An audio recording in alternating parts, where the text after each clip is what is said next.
નમસ્કાર દર્શક મિત્રો, વંદે માતરમ. આજે આપણે બીજો એક મસ્ત મજાનો અનુભવ સાંભળવા જઈ રહ્યા છે. આજે આપણી સાથે છે રાકેશભાઈ. રાકેશભાઈ જાન્યુઆરીમાં અહીંયા આવેલા અને મારા ફાધર પાસે ટ્રીટમેન્ટ ચાલુ કરેલી અને પછી હમણાં સુધી કન્ટિન્યુઅસ હતી. એમને શિયાળામાં પંપ લેવાની જરૂર પડતી હતી, કંઈક એક્ઝર્શનવાળું થાય કે કંઈક વજન ઉંચકવામાં આવે તો શ્વાસ ચડતો હતો. પણ હવે એમના જ મોડેથી આપણે સાંભળીશું કે શું એમને ફરક પડ્યો છે. વંદે માતરમ. વંદે માતરમ. જી, આપણે જાન્યુઆરી 2024 અહીંયા આવેલા, એના પછી આપણને શું અનુભવ થયો? હું હરીશભાઈના પહેલાં આવ્યો હતો જાન્યુઆરીમાં, એમની દવા ચાલુ કરેલી, પછી સારું થઈ ગયેલું.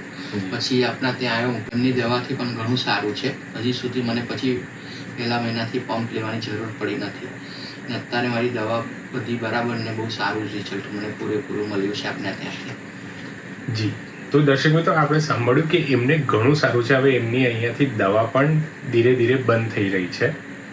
પણ એ જ છે કે રાકેશભાઈએ જે ચરી અહીંયાથી લખીને આપેલી એને પૂર્ણ રીતે પાડી છે. એના લીધે એમને આટલો ઘણો ઝડપથી ફરક મળ્યો છે. એટલે આ બધાનો શ્રેય અમારા યોગાલયની ડૉક્ટરોની ટીમને જાય છે.